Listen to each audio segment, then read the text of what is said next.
Assalamualaikum warahmatullahi wabarakatuh.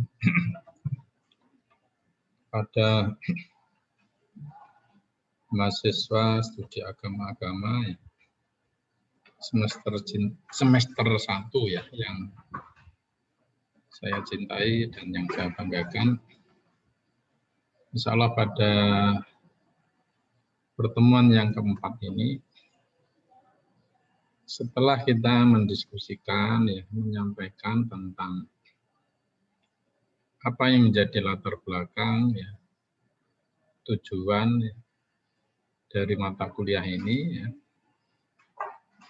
Kemudian pertemuan yang kedua, kita lebih banyak bicara tentang soal apa yang dimaksud dengan kreativitas ya, sebagai basis ya, filosofis dari mata kuliah bahasa Indonesia yang kita konversi dengan program kreativitas mahasiswa ini. Kemudian yang ketiga itu kita mencoba menjelaskan beberapa contoh ya dari sebuah program kreativitas itu. Sebagaimana yang sudah saya jelaskan kemarin ya, dalam pertemuan sebelumnya itu paling tidak ada 7 ya. Ada 7, yaitu pertama adalah yang disebut dengan PKMR, yang disebut dengan program kreativitas mahasiswa riset. Yang kedua adalah PKMK, yaitu program kreativitas mahasiswa kewirausahaan. Kemudian yang ketiga adalah PKMKC, yaitu program kreativitas mahasiswa, merupakan karya hasil konstruktif ya, karsa yang fungsional. Kemudian PKMPI, yaitu program kreativitas mahasiswa penerapan teknologi. Kemudian PKMPM ya. Apa itu yang dimaksud dengan program PKMPM ya? Bentar ya, Pak. Yaitu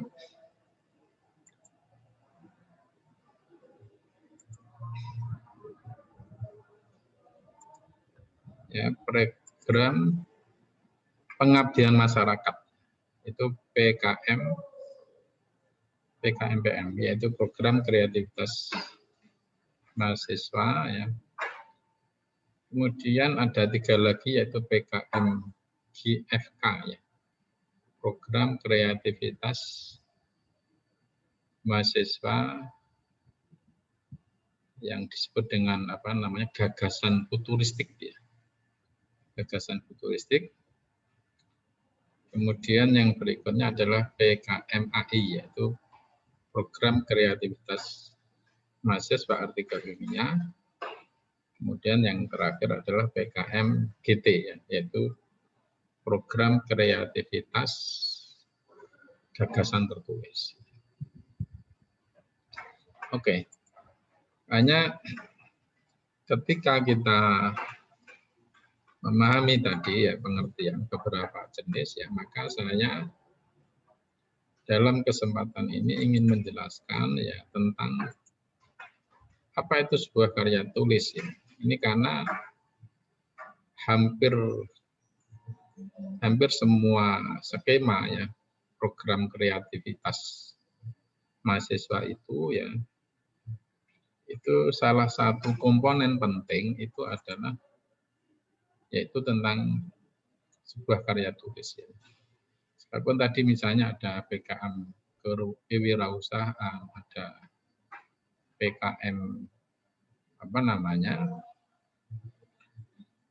pengabdian masyarakat, ada gagasan tertulis dan sebagainya ya. Tapi ada komponen penting ya, itu adalah tentang sebuah karya tulis ilmiah. Itu yang ingin saya tekankan. Oke ya. Pertama, saya ingin menyebut ya,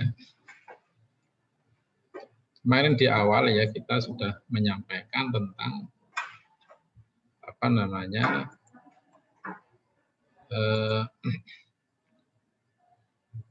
tentang 4 tingkatan aktivitas ilmiah. Satu membaca, kedua itu diskusi, yang ketiga menulis, yang keempat adalah penelitian. Nah, kaitannya dengan karya tulis ini adalah menyangkut soal tadi. 3 itu level yang ketiga. Kenapa kita sebut karya tulis itu di atas membaca, di atas diskusi? Kalau membaca kan untuk dirinya ya. Diskusi lebih pada penguatan apa yang kita baca, tetapi kalau menulis sebagai karya tulis itu ada 3 fungsi strategis ya. Yang pertama adalah sebagai fungsi aktualisasi diri. Orang disebut ulama, disebut ilmuwan itu karena karya tulisnya. Kemudian yang kedua itu adalah sebagai fungsi dokumentasi, pewarisan nilai. Artinya apa? Karya-karya, gagasan-gagasan besar ya, yang dimiliki oleh seorang penulis itu dokumentasikan dalam sebuah karya tulis, sehingga bisa apa namanya, bisa diakses, ya, bisa dipelajari, bisa dikaji oleh orang-orang sesudahnya. Ambil contoh Imam Al-Ghazali, ya. Beliau menulis tahun 1111 tentang Ihya Ulumuddin-nya itu ya. Itu bisa diakses sampai sekarang ya, karena apa ya? Karena salah satunya adalah karya tulis beliau. Maka ini saya kira hal yang sangat strategis ya. Sebagai prasasti ya. Kita berharap nanti umpama ya, walau alam ya, misalnya kita dipanggil oleh Allah itu tidak hanya bukti kayak apa namanya, kayak nisan ya, batu nisan ya, kuburan ya, tapi ada sesuatu yang memang menjadi sebuah prasasti. Memang kita pernah hidup ya di dunia inilah. Salah satunya kalau kita belajar dari para ulama ilmuwan terdahulu itu ya karena apa ya, karena karya tulisnya itu, seperti Imam Al-Ghazali, Imam Syafi'i, Imam Hanafi, Imam Bukhari, ya, Imam Muslim ya, dengan kitab-kitab hadis yang terkenalnya itu karya tulis.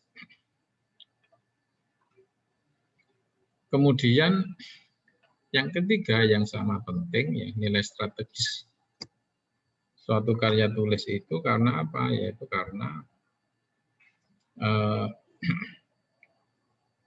karena fungsi transformasinya sebagai fungsi penyebaran ilmu pengetahuan.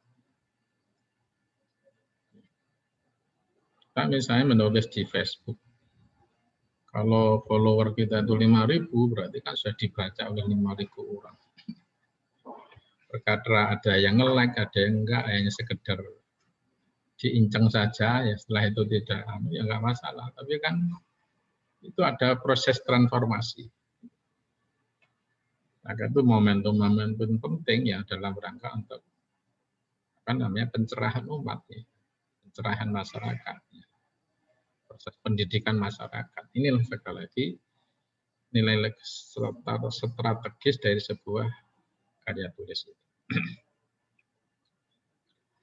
Sekarang yang ingin saya jelaskan ya, apa sih ya Pak, kapan sebuah karya tulis itu dikatakan ilmiah atau bukan ilmiah ya, karya tulis itu dikatakan ilmiah, bukan ilmiah atau memang tidak ilmiah.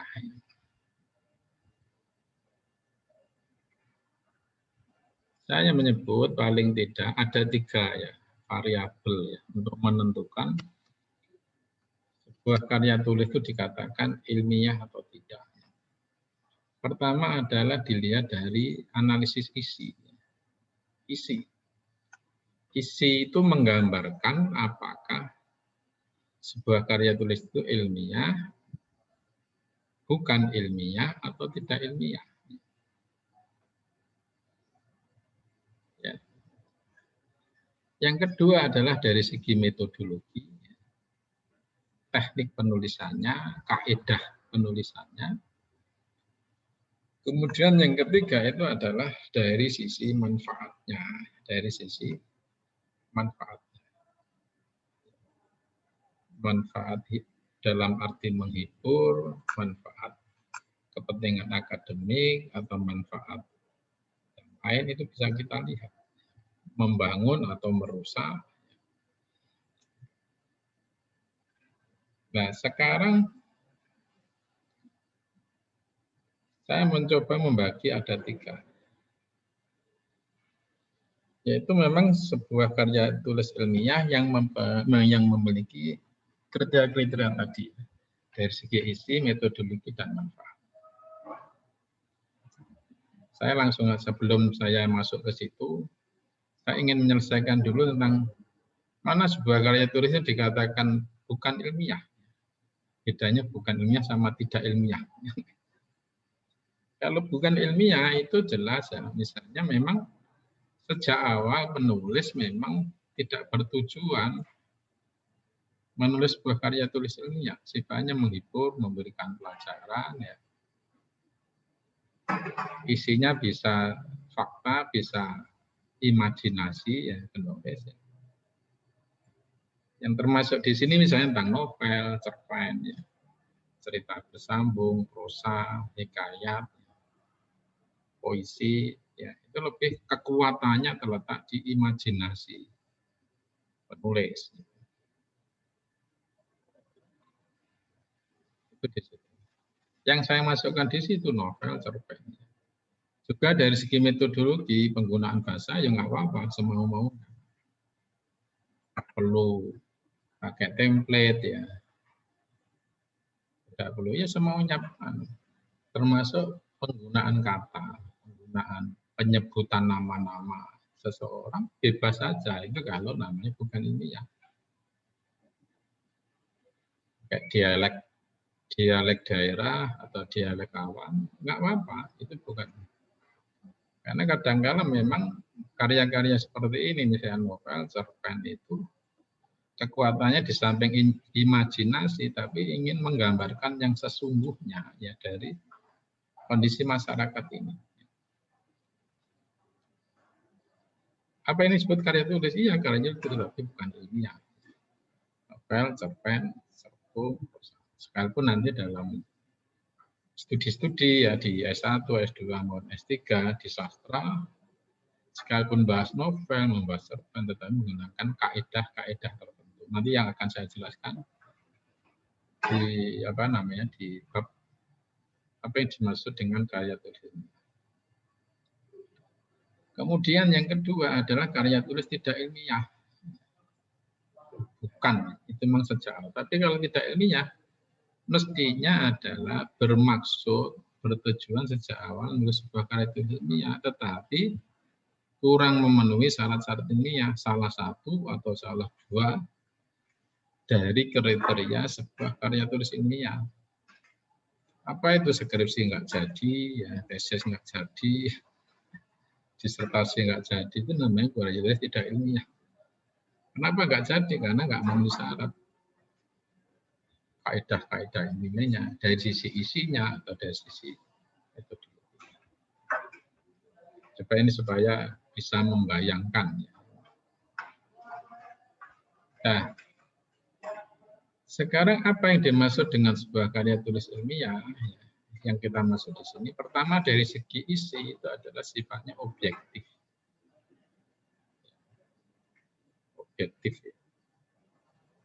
Objektif itu ya harus jujur ya mengatakan yang sesungguhnya.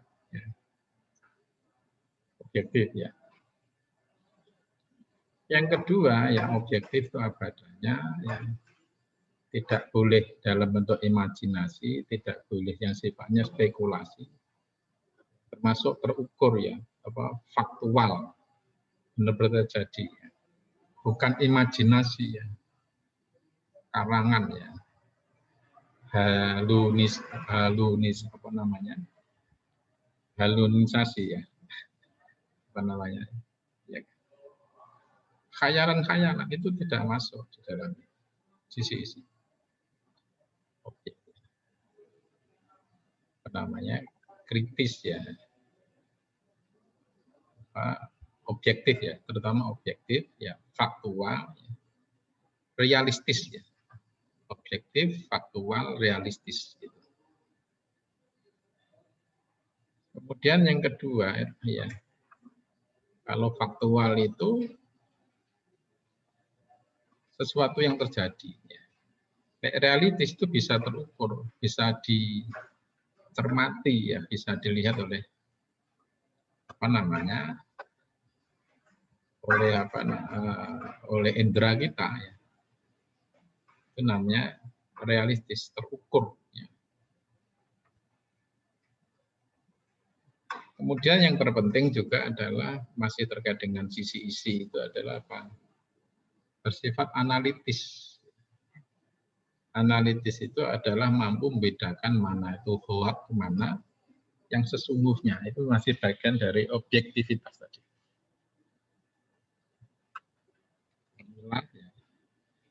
Mana yang disebut hoax, mana yang disebut fakta yang sesungguhnya. Analitis. Yang ketiga adalah bersifat argumentatif. Argumentatif itu apa? Didukung oleh pendapat para ilmuwan, didukung oleh data-data di lapangan, hasil-hasil penelitian orang lain, hasil-hasil kajian mendalam dari pakar. Itu namanya argumentatif ya. Argumentatif yang sifatnya teoritis itu didukung oleh para ilmuwan, para ulama.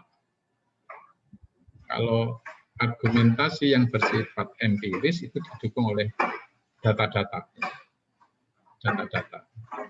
Biasanya bisa kita akses, kita dapatkan dari lembaga-lembaga resmi. Kalau kita bicara tentang Gontor, Yunita, ya harus dari sumber resmi, dari web-web resminya, ya, tidak dari kata orang. Dari sekretaris pondok, ya, dari sekretaris perguruan tinggi, ya. Itu harus di apa namanya, ada sebuah lembaga yang bertanggung jawab, itu namanya data empiris. Itu di situ. Makanya yang saya maksudkan ya dalam karya tulis ilmiah itu satu adalah artikel ya, opini. Yang ditulis biasanya di majalah, di koran, atau sekarang di medsos itu. Lebih kepada bentuk respon ya, persoalan-persoalan aktual itu artikel. Hanya persamaannya ya, artikel, makalah, laporan penelitian, skripsi, tesis sampai disertasi itu ada 3, ada pendahuluannya, ada isinya, ada penutupnya itu. Ini dari sisi isi dulu ya saya. Nanti saya jelaskan. Sebelum saya masuk ke artikel makalah. Yang kedua, sebagai sebuah karya tulis ilmiah, di samping isi itu adalah sisi metodologinya.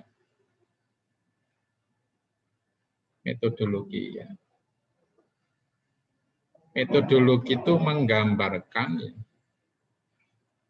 satu tentang misalnya sistematika berpikirnya. Itu dilihat. Ada apa namanya? Ada deduktif atau induktif itu.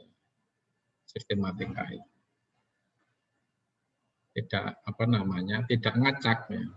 Harus disiplin. Kalau misalnya deduktif ya berarti perdebatannya dimulai dari teori-teori kemudian bicara tentang kondisi lapangan. Itu namanya deduktif. Tapi kalau induktif itu bicara tentang fenomena di lapangan. kemudian diikuti oleh perdebatan teoritis. Itu di situ. Ya. Kemudian yang kedua dari sisi metodologinya itu memang harus memperhatikan dari sisi teknik kepenulisannya. Ini penting. Penggunaan membedakan misalnya huruf besar, huruf kecil. Misalnya termasuk bagaimana cara menyusun sebuah kalimat yang benar. Subjek, predikat, objek itu jelas. Yang ketiga misalnya bagaimana menyusun paragraf yang benar. Itu bagian dari metodologi. Bukan satu halaman, satu paragraf. Ya. Kalimatnya tidak berhenti-henti. Ya. Anak kalimatnya terlalu banyak sehingga melingkar-lingkar kayak ular. Kayak ular. Ya. Gak bisa ditangkap. Ya. Ini maunya apa? Subjeknya nggak jelas, predikannya nggak jelas, objeknya nggak jelas. Karena terlalu melingkar-lingkar, bertele-tele yang bulat, nggak jelas. Sastra aja enggak ya. Sastra mungkin bisa dimaklumi ya, melingkar-lingkar sehingga nanti pembaca menebak. Tapi dalam sebuah karya tulis ini memang nggak bisa, harus jelas. Subjeknya, predikannya, objeknya. Kemudian yang ketiga yang masih terkait dengan soal metodologi itu yang penting itu terkait dengan ya tadi dari segi penggunaan bisa membedakan penggunaan ya huruf besar huruf kecil kemudian penyusunan kalimat ya subjek predikat objek yang kedua adalah penyusunan paragraf tadi.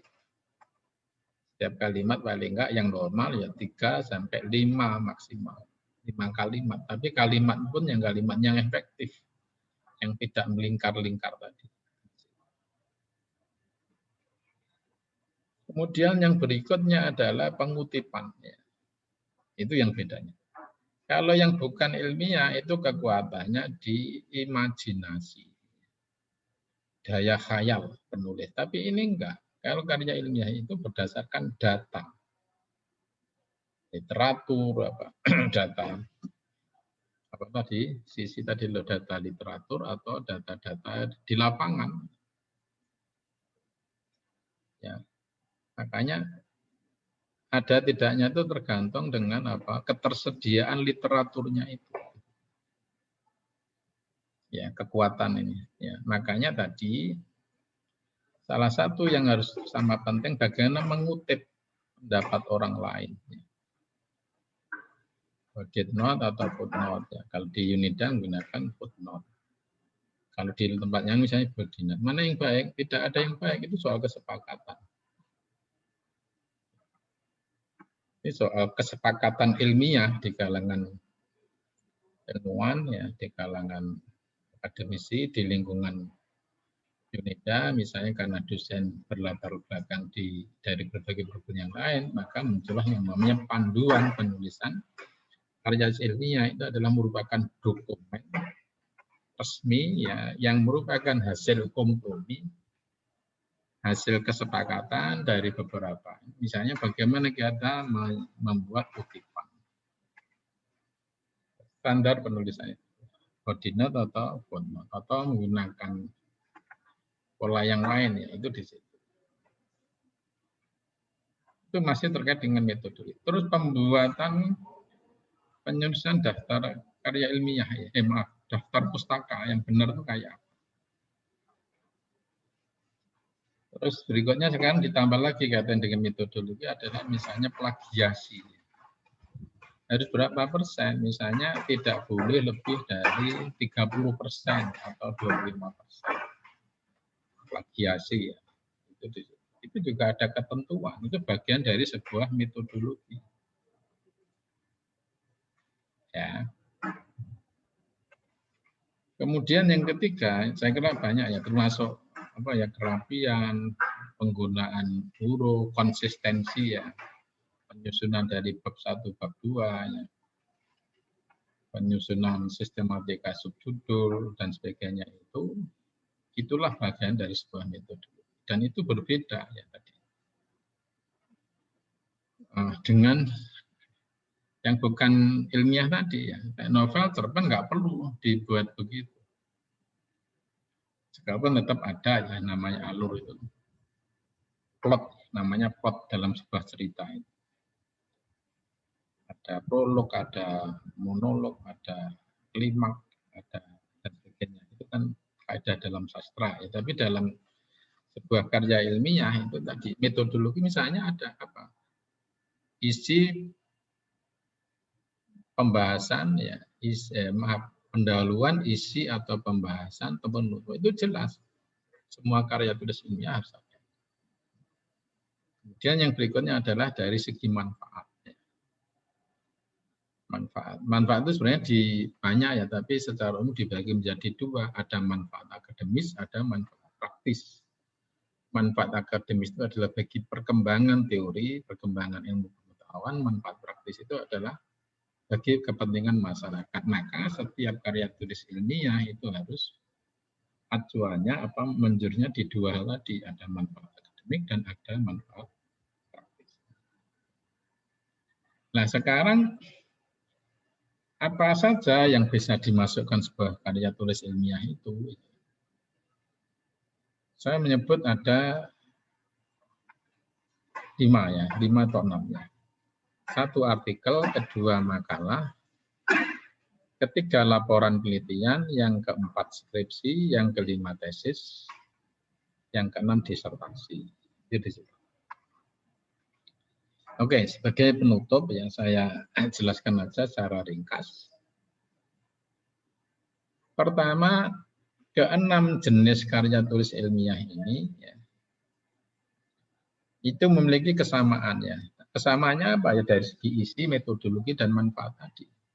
Manfaatnya jelas ada 2, manfaat akademik sama manfaat praktis. Hanya bedanya kalau artikel itu sisi metodologinya lebih sederhana. Sekalipun di situ ada namanya ada pendahuluan, ada isi, ada penutup, lebih simpel dan tidak ada tulisan pendahuluan, tidak ada. Hanya sebelum saya masuk ke metodologi, dari segi tujuannya ya, kalau artikel itu lebih cenderung pada opini, lebih opini, respon persoalan-persoalan aktual. Misalnya tentang fenomena di kalangan mahasiswa sekarang, perdebatannya soal misalnya the king of life service itu.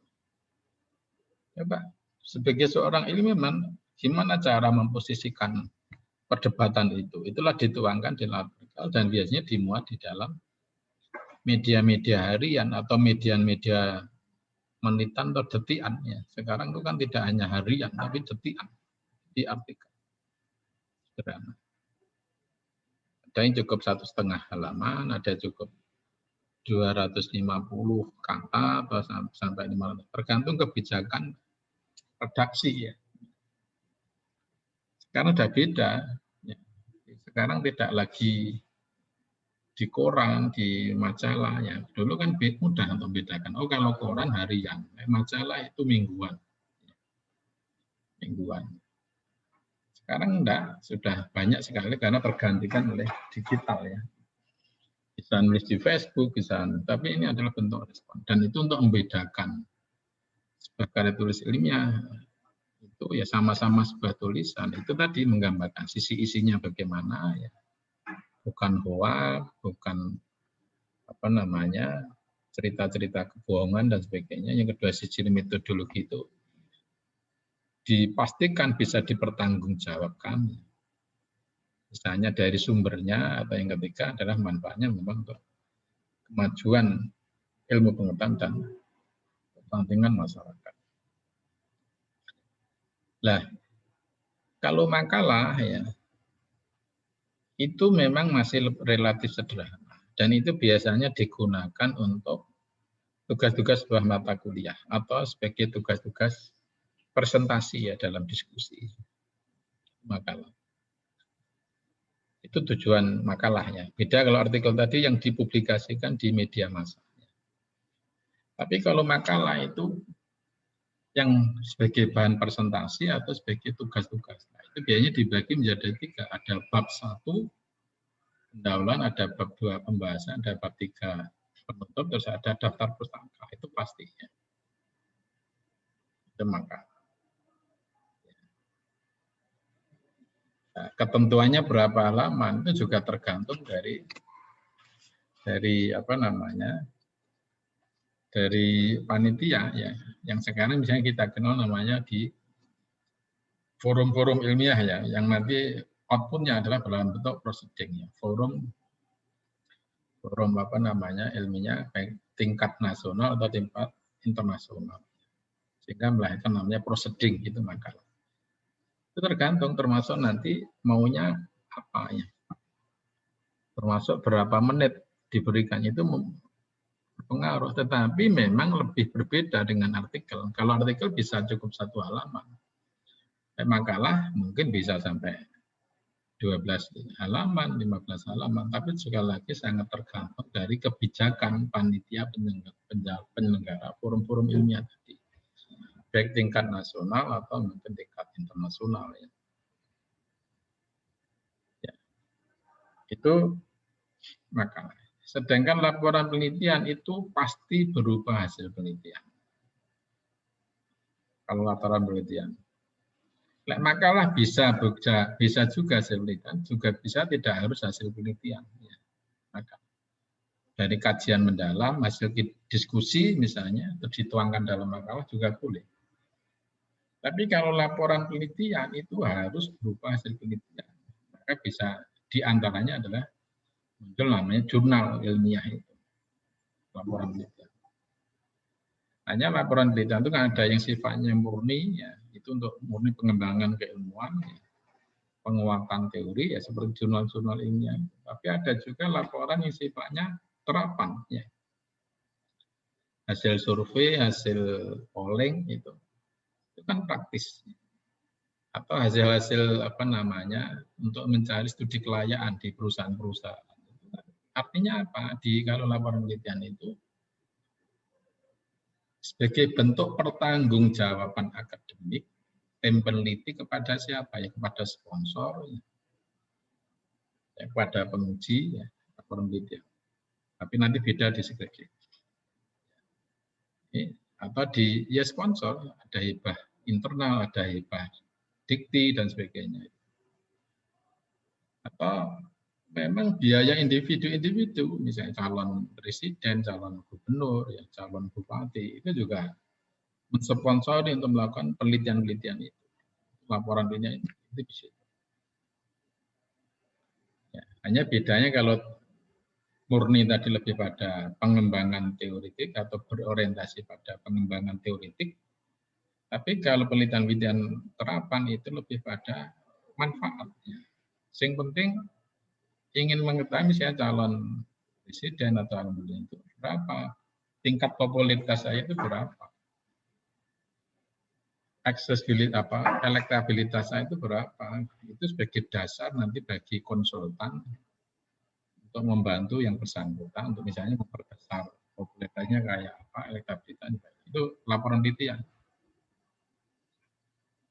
Baru berikutnya adalah skripsi ya, skripsi. Skripsi itu untuk S1 ya. Sudah agak rigid anunya. Bisa ada yang menyebut 4 bab, ada yang 5 bab. Misalnya bab 1 menggambarkan tentang dari latar belakang, rumusan masalah, tujuan penelitian, manfaat penelitian, kajian pustaka, metodologi penelitian, metode penelitian sampai daftar pustaka. Ditambah nanti muncul nanti di bab 2-nya itu misalnya tentang gambaran objek penelitian. Baru yang ketiga adalah temuan data, yang ke berikutnya pembahasan, yang berikutnya penutup. Tapi sebenarnya tesis disertasi hampir semuanya sama. Hanya nanti ada yang agak dirinci ya, kayak tesis itu bab 1 cukup menggambarkan tentang latar belakang, rumusan masalah, tujuan, manfaat. Bab 2 masuk di kajian pustaka. Terus bab 3-nya itu di metode penelitian ada, termasuk disertasi. Main tergantung dari panduan ilmiah masing-masing di perguruan tinggi. Makanya ini skripsi lebih sederhana, tesis agak lebih ada banyak ditambahi variabel yang lain, disertasi juga begitu. Hanya nanti bedanya skripsi lebih pada memahami teori, tesis tentang implementasi teori, kalau disertasi adalah lebih pada kritik terhadap teori atau menemukan teori-teori. Hanya nanti kembali pada sisi kepenulisannya, teknisnya memang lebih sederhana, itu lebih. Saya kira ini sebagai bagaimana kita memahami ya memahami tentang apa sih bedanya antara sebuah karya tulis ilmiah, tidak ilmiah atau bukan ilmiah. Kira-kira itu saja yang bisa saya sampaikan. Nanti mohon kalau sebagai pengganti ya kuliah yang keempat ya, karena berbagai agenda kemarin ya, sehingga semoga ini bisa sebagai bahan ya pembelajaran, dan yang lebih penting nanti adalah bagaimana Anda semua melakukan pengkayaan, pendalaman materi-materi dari apa yang saya sampaikan tadi. Demikian, kurang lebihnya mohon maaf. Assalamualaikum warahmatullahi wabarakatuh.